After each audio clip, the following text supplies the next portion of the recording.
بسم اللہ الرحمن الرحیم۔ السلام علیکم ورحمۃ اللہ وبرکاتہ۔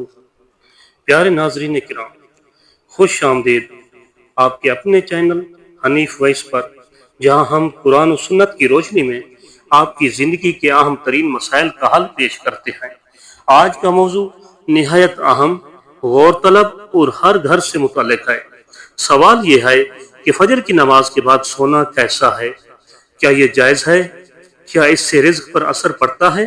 کیا اس بارے میں کوئی حدیث یا واقعہ موجود ہے؟ آئیے ہم قرآن و احادیث اور بزرگان دین کی زندگیوں سے رہنمائی حاصل کرتے ہیں۔ پیارے ناظرین کرام، نماز دین اسلام کا اہم ستون ہے اور 5 وقت کی نماز میں سب سے پہلا تحفہ فجر کی نماز ہے۔ یہ نماز بندے کی دن بھر کی مصروفیات سے پہلے اس کے رب سے ملاقات کا ذریعہ ہے۔ اللہ تبارک و تعالی قرآن پاک میں فرماتا ہے وَقُرْآنَ الْفَجْرِ إِنَّ قُرْآنَ الْفَجْرِ كَانَ مَشْهُودًا، یعنی اور فجر کے وقت کا قرآن یعنی نماز بے شک حاضر کیا جاتا ہے رب کی بارگاہ میں۔ سورۃ بنی اسرائیل۔ اس وقت فرشتے حاضر ہوتے ہیں اور اللہ تعالیٰ کی خاص رحمت خصوصی طور پر نازل ہوتی ہے۔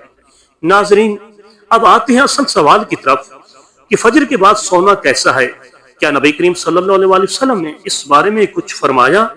حضرت صخر غامدی رضی اللہ تعالیٰ عنہ روایت کرتے ہیں کہ رسول اللہ صلی اللہ علیہ وآلہ وسلم نے دعا فرمائی اللہم بارک لامتی فی بکورہا، یعنی اے اللہ میری امت کے صبح کے وقت میں برکت عطا فرما۔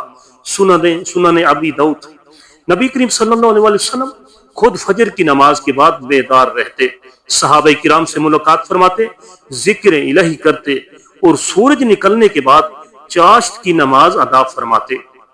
اس سے ہمیں معلوم ہوا کہ فجر کے بعد کا وقت برکت کا وقت ہے، اور نبی کریم صلی اللہ علیہ وسلم کا عمل بھی یہی تھا کہ اس وقت سونا نہیں بلکہ جاگنا ہے۔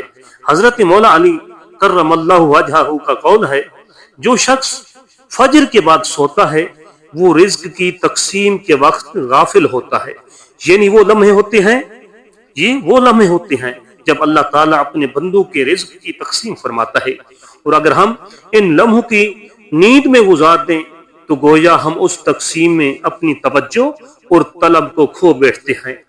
امام حسن بصری رحمت اللہ علیہ سے ایک شخص نے سوال کیا کہ فجر کے بعد سونا کیسا ہے؟ فرمایا یہ وقت غنیمت کا ہے، نفع کا وقت ہے، جو جاگ گیا وہ فائدے میں ہے، جو سو گیا وہ خسارے میں ہے۔ حضرت امام شافعی رحمۃ اللہ علیہ فرماتی ہیں فجر کے بعد سونا عقل میں کمزوری اور رزق میں رکاوٹ کا سبب بنتا ہے۔ اسی طرح اولیاء اللہ اور بزرگان دین اس وقت کو قیمتی سرمایہ مانتے تھے۔ حضرت امام ابو حنیفہ، امام مالک اور امام احمد بن حنبل رحمہم اللہ علیہم فجر کے بعد ذکر کرتے، طلب علم کرتے یا کوئی کار خیر کرتے۔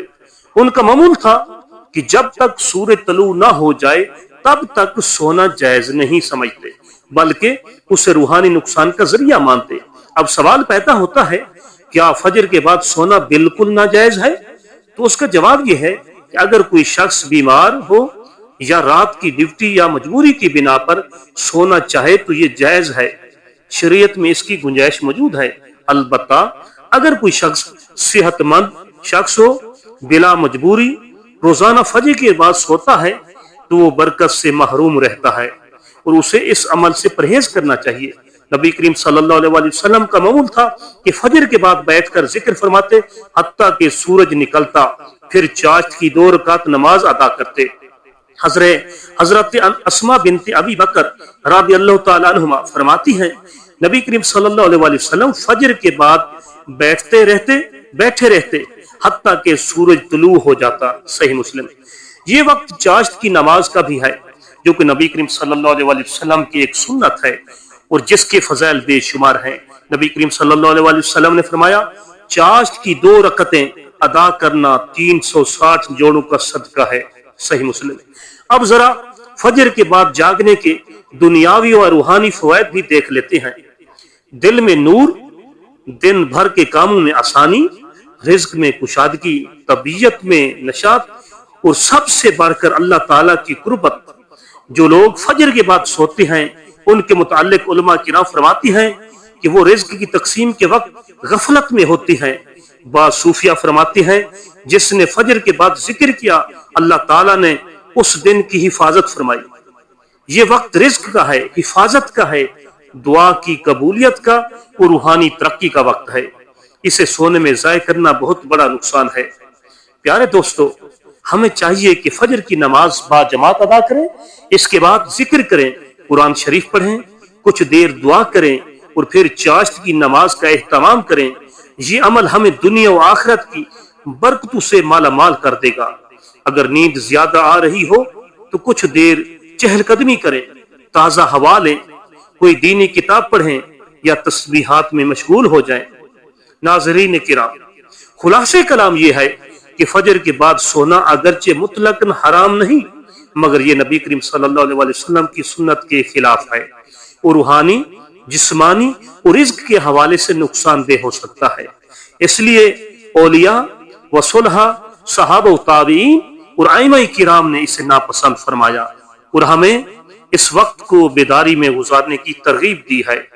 پیارے اسلامی بھائیوں اور بہنوں، اگر آپ کو یہ ویڈیو پسند آئی ہو تو حنیف وائس کو ضرور سبسکرائب کریں، ویڈیو کو لائک کریں اور اپنے قیمتی تبصروں سے ہمیں آگاہ کریں تاکہ ہم مزید اور علمی موضوعات پر ویڈیوز آپ کے لیے پیش کرتے رہیں۔ آپ کی حمایت اور دلچسپی ہی ہماری اصل طاقت ہے۔ جزاکم اللہ خیرا و احسن الجزا۔ السلام علیکم ورحمۃ اللہ وبرکاتہ۔